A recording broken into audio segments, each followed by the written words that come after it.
রব্বুল আলামিন সৈয়দা আদমকে মাটি থেকে বানালেন।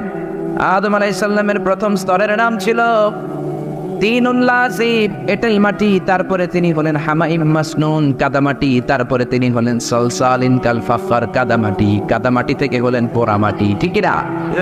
প্রথমে আল্লাহ জমিন থেকে মাটি নিলেন। এই মাটির উপরে আল্লাহ 40 দিন বৃষ্টি ঢাললেন।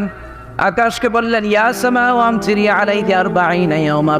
40 দিন মাটির উপরে যখন বৃষ্টি ঢালা হলো, এঁটেল মাটি হয়ে গেল কাদামাটি। জোরে বলেন কি মাটি?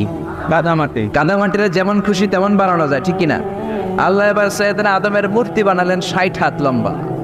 বুখারীর বর্ণনা, লাম্মা খালাকাল্লাহু আদমা ওয়া কানা তুলুহু 60 যিরাআন।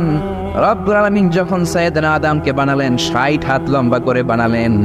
আপনারাও যারা জান্নাতে ঢুকবেন আপনাদের আকৃতিও 60 হাত লম্বা করে দিবে কে?